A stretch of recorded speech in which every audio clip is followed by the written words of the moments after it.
हाय दोस्तों, मैं पवन पवन कुमार आपके अपने यूट्यूब चैनल स्टडी विद पवन पे स्वागत करता हूं। आशा करता हूं कि आपको वीडियो पसंद आता होगा। और इसके पहले आपका 1.1 जो कि उसका कंप्लीट क्वेश्चन मिल चुका है। अब आप बढ़ते हैं अगला अभ्यास को लेके, जो कि प्रश्नावली 1.2 है। और इसमें जो कि आपको दिख रहा होगा 7 प्रश्न दिए हुए हैं। तो प्रश्नावली सॉल्व करने से पहले कुछ बेसिक जानकारी हैं इस चैप्टर के, तो पहले वो देख लेते हैं हम लोग। उसके बाद प्रश्नावली को तो सॉल्व कर लेंगे, क्योंकि बेसिक जानकारी होगी तो प्रश्नावली को सॉल्व करना और क्वेश्चन को सॉल्व करना आसानी हो जाएगा।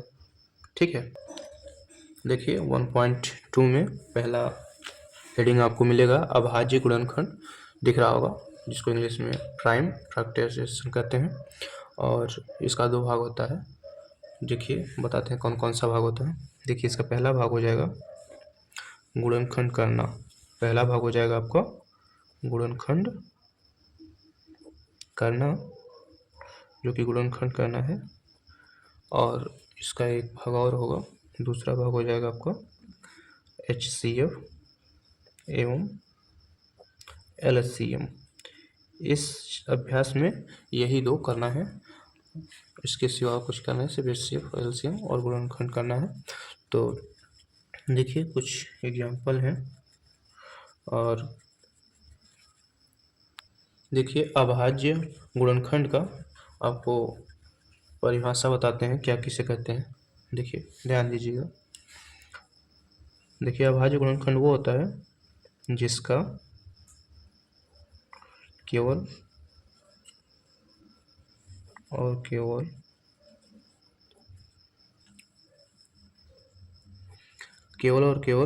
दो ही गुणनखंड हो, दो ही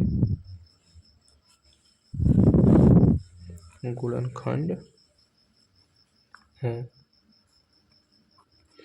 ठीक है, जिसका केवल और केवल 2 ही गुणनखंड हो उसे अभाज्य गुणनखंड कहते हैं। कुछ एग्जाम्पल बताते हैं आपको, जैसे में देख लीजिए। जैसे में हो जाएगा 2। देखिए 2 का गुणनखंड क्या होगा, सिर्फ 2 होगा, 1 और 2। और 3, देखिए 3 का भी होगा 1 और 3, और कोई अन्य नहीं हो सकता। और 5 का भी 1 और 5 ही होगा। और 7 का भी देखिए 1 और 7 होगा, और अन्य संख्या से विभाजित तो होगा नहीं। तो इसके बाद देखते हैं 11, ये भी होगा 1 और 11। 13, 1 और 13। और 17, 1 और 17। इसी तरह बढ़ता जाएगा, जो केवल 1 से और स्वयं से विभाजित हो उससे अभाज्य संख्या कहते हैं, मतलब सिर्फ 2 हो। और अगली इसमें टॉपिक होगी जो आपको आएगा, क्या कहते हैं, देखिए क्या कहते हैं उसे कहते हैं भाज्य या यौगिक संख्या, या यौगिक संख्या। ये दूसरा टॉपिक है, तो इसे कहते हैं भाज्य या यौगिक संख्या। अब इसकी परिभाषा आपको बताते हैं कि ये कहते किसको है। देखिए इसकी परिभाषा आपका होगा, क्योंकि जबकि आपको परिभाषा और थ्योरी पता होगी तो क्वेश्चन आपको बहुत आसानी से सॉल्व होगा, और उसके बारे में थोड़ी बहुत जानकारी रहती है तो बहुत अच्छे से समझ में भी आता है।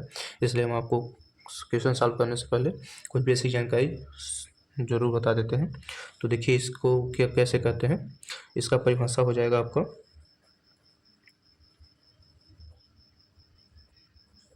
जिसका कम से कम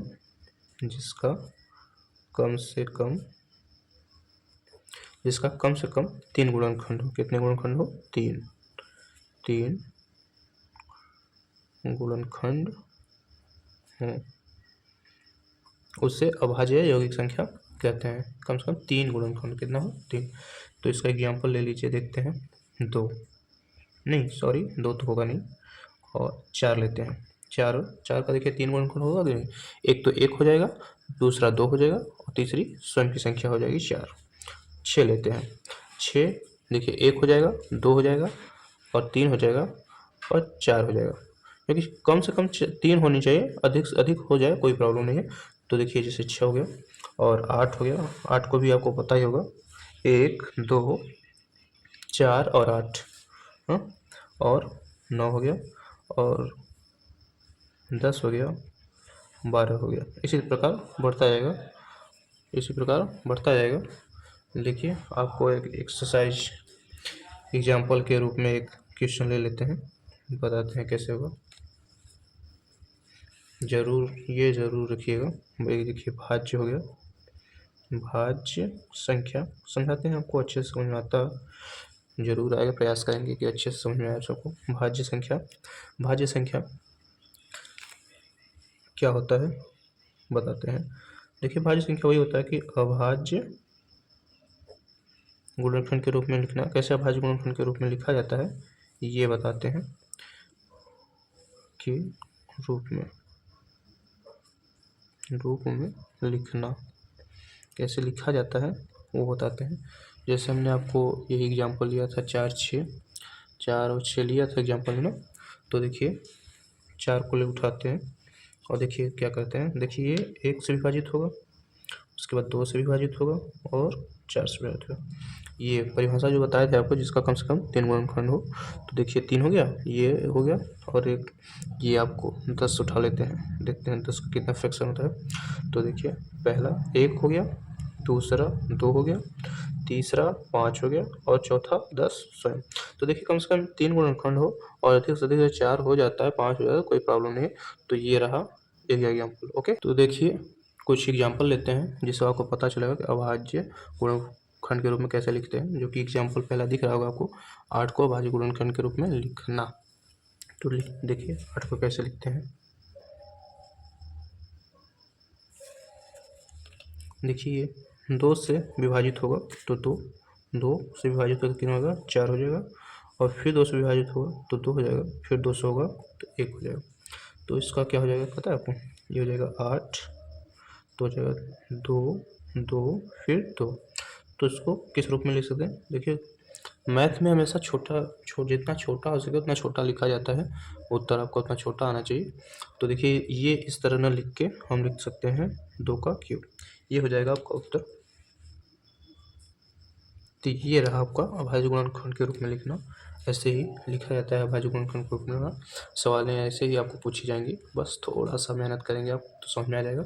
और एग्जाम्पल एक और ले लेते हैं, अच्छे से समझ में आ जाएगा। एक एग्जाम्पल लेते हैं तो आपको अच्छे से समझ में आएगा। इस एग्जाम्पल में हम लेते हैं 96 96 को जब लेंगे तो देखिए क्या होता है। हम इसे कर लेते हैं।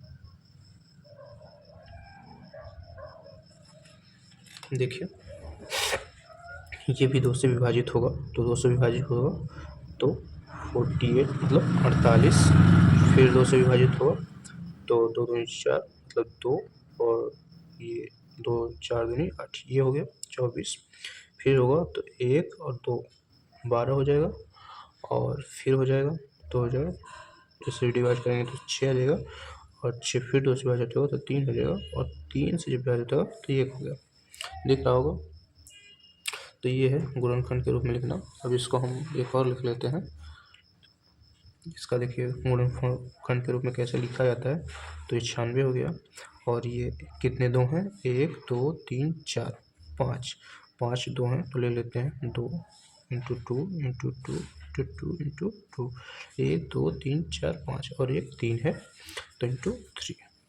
अब इसको और छोटे रूप में लिखना है तो क्या करेंगे, 2 कितना है 1 2 3 4 5 तो पावर 5 हो जाएगा इंटू 3। ये हो गया आपका उत्तर। क्योंकि देखिए मैथ में क्या होता है कि जितना छोटा हो सके उतना छोटा रूप में लिखिए, तो ये हो गया आपका उत्तर। ये रहा आपका गुणनखंड, अभाज्य गुणनखंड के रूप में कैसे लिखा जाता है ये रहा। अगला टॉपिक देखते हैं। अभाज्य गुणनखंड आपका हो गया था। अब कितनी विधि होती है ये आपको बताते हैं। तो अभाज्य गुणनखंड की विधि कितनी होती है ये अपना अगला टॉपिक है। तो ये कितने प्रकार का होता है आइए देखते हैं। इसमें पहला होता है HCF, पहला HCF जिसको कहते हैं म, जिसको क्या कहते हैं मास कहते हैं। और दूसरा होता है LCM जिसको क्या कहते हैं लस। यही 2 टॉपिक हैं जो पूरे प्रश्नावली में आपको इसी के सवाल मिलेंगे। इसके सिवा और कोई एक्स्ट्रा सवाल आपको मिलेगा नहीं। इसी के बारे में जानते हैं इस टॉपिक में। तो देखिए आप HCF की पहले परिभाषा देख लीजिए और HCF होता क्या है इसके बारे में जान लीजिए। तो लिखिए HCF को देखिए 2 वहाँ उसमें लिख सकते हैं शब्द में। एचसीएफ को हम ए और बी के रूप में लेते हैं, ए और बी के रूप में देखते हैं। ए और बी के रूप में देखना आसान हो जाएगा, क्योंकि इसके बाद जो आपका गुणनखंड होगा वो इसी के रूप में आता है। तो देखिए, आपको मान के हम पहले बता देते हैं। तो देखिए, इसकी परिभाषा क्या होती है बताते हैं आपको। इसकी परिभाषा देखिए ये होगा, संख्याओं में प्रत्येक उभयनिष्ठ, क्या उभयनिष्ठ अभाज्य गुणनखंड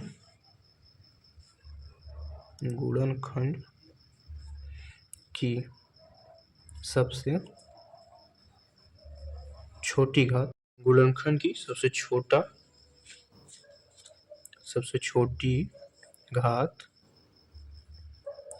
घात का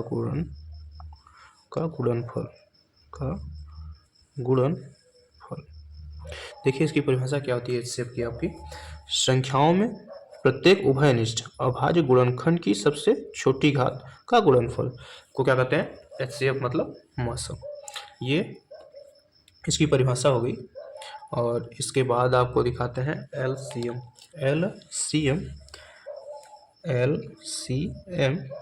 इसको भी ए और बी के रूप में देखते हैं। इसको क्या कहते हैं, लसम। इसको क्या कहते हैं हिंदी में, लसम। और इसकी परिभाषा आपको नॉर्मल तरीके से क्या कह सकते हैं, आप लिखते हैं। इसको आप कहेंगे संख्याओं में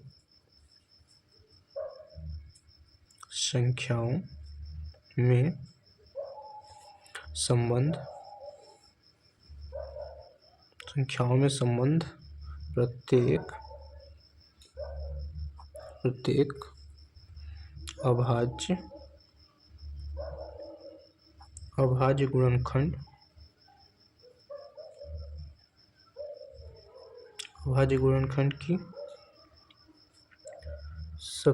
अभाज्य गुणनखंड की सबसे बड़ी घात का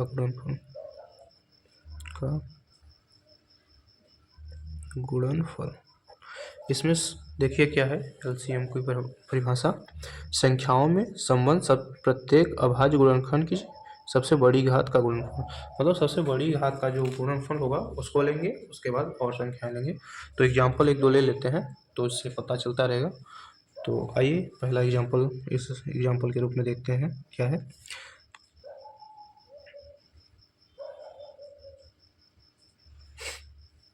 देखिए क्या है,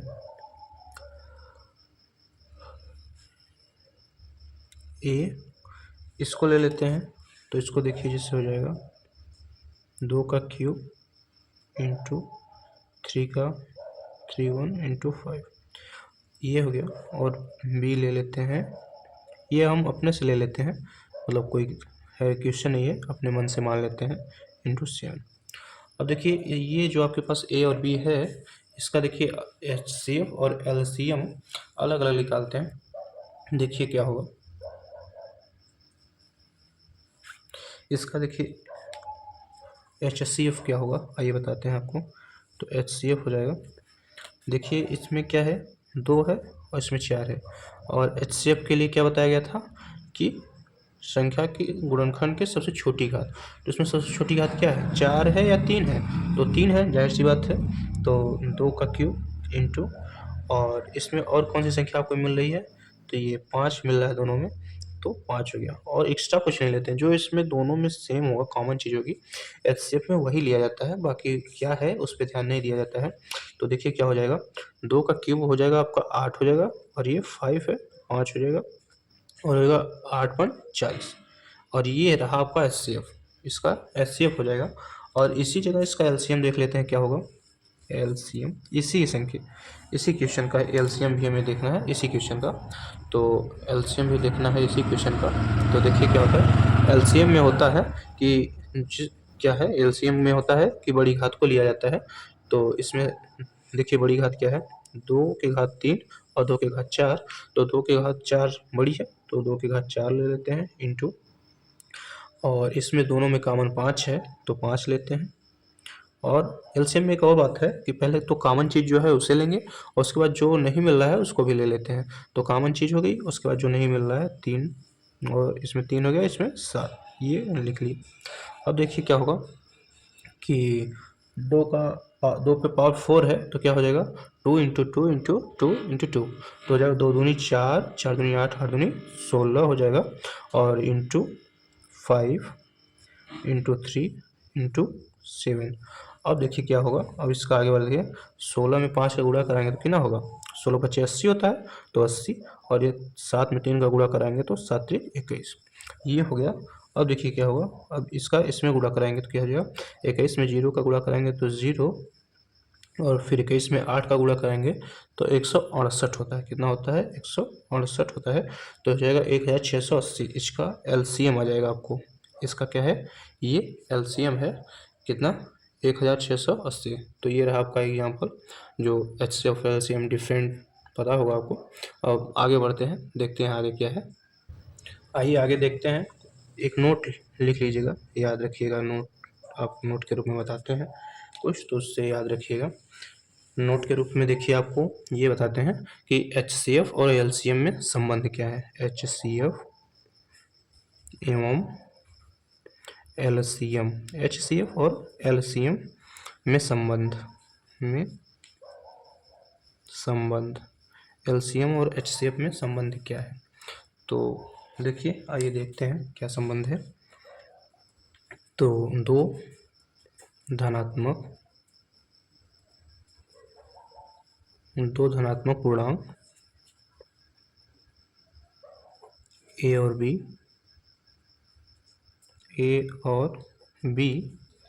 के लिए, क्योंकि ए और बी के रूप में लिख ही रहे हैं, तो ए और बी के लिए देखिए क्या होता है, लिख रहा है ना, समस्या नहीं आएगी, बताते हैं।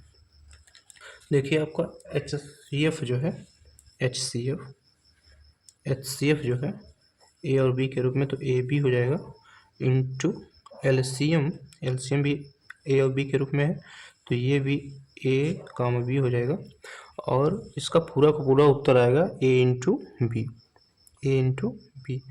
अब ये आपको आश्चर्य में डालेगा कि ए और बी क्यों हुआ। तो इसमें जो संबंध है आपका, वो देखिए, इसमें भी ए बी है और इसमें भी ए बी है, तो एक ए इसका ले लिए कॉमन में, एक निकाल लिए इसका और एक बी निकाल लिए, तो दोनों में कॉमन मिल रहा था तो ए बी हो गया। यही है एलसीएम और एचसीएम पे संबंध। और या फिर इससे इस रूप में लिख सकते हैं, या इस रूप में लिख सकते हैं कि दो संख्याओं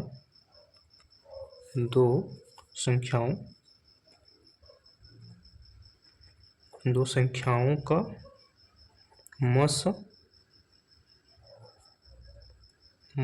इंटू लस बराबर, दो संख्याओं का मस इंटू लस बराबर हो जाए दोनों संख्याओं का गुणनफल, दोनों संख्याओं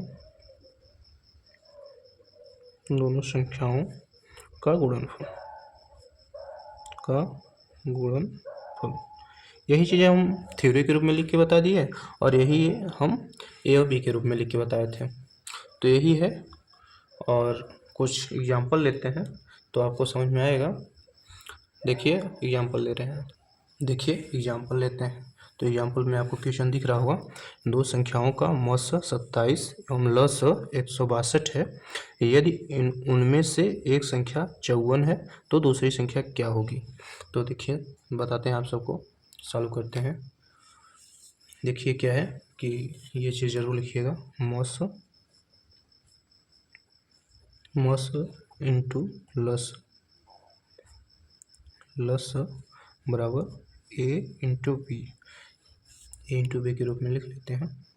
तो देखिए मस कितना दिया हुआ 27, तो 27 इंटू लस कितना दिया हुआ 162, तो 162 इक्वल टू, एक संख्या आपको दी हुई है, तो क्या दी हुई है 54, तो 54 इंटू बी आपको ज्ञात करना है।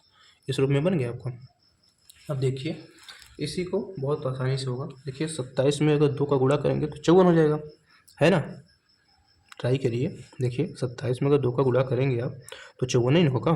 तो 27 में 2 का गुणा करेंगे 54 हो जाएगा। तो ये कि 27 × 27 और 27 दूना 54, ये कट गया है। सही है, आशा करते हैं समझ में आ रहा होगा आप सबको। तो इस अब 162 में 1 का गुणा करेंगे तो 162 हो जाएगा, और बराबर ये 2 का गुणा हो जाएगा तो 2b हो जाएगा, और 2b। अब देखिए फिर इसको डिवाइड करेंगे, तो इस डिवाइड करने से पहले एक शब्द लीजिए, b = 162, और ये 2 यहाँ गुणा के रूप में है तो यहाँ भाग के रूप में हो जाएगा। अब देखिए 2 से भाग करिए तो 2 1 का 2 और 2 8 16, फिर 2 1 का 2, ये कट गया। अब कितना हुआ, b = 81, यही आपका उत्तर हो गया, b = 81। जो आपको दूसरी संख्या पूछ रही थी वो ये दूसरी संख्या 81 हो गई, यही आपका उत्तर हो गया। इसी रूप में सवालें सॉल्व होंगी। तो अगला वीडियो आपको मिलेगा प्रश्नावली का, ये था थ्योरी, ये ज़रूरी था आपको बताना, क्योंकि जब आप इसकी जानकारी मिलेगी आपको तो सवालों को हल करना होगा। तब इसके पहले अब वीडियो जो आएगा वो प्रश्नावली का आएगा। तो आज के लिए इतना ही, तब तक के लिए धन्यवाद और जय हिंद।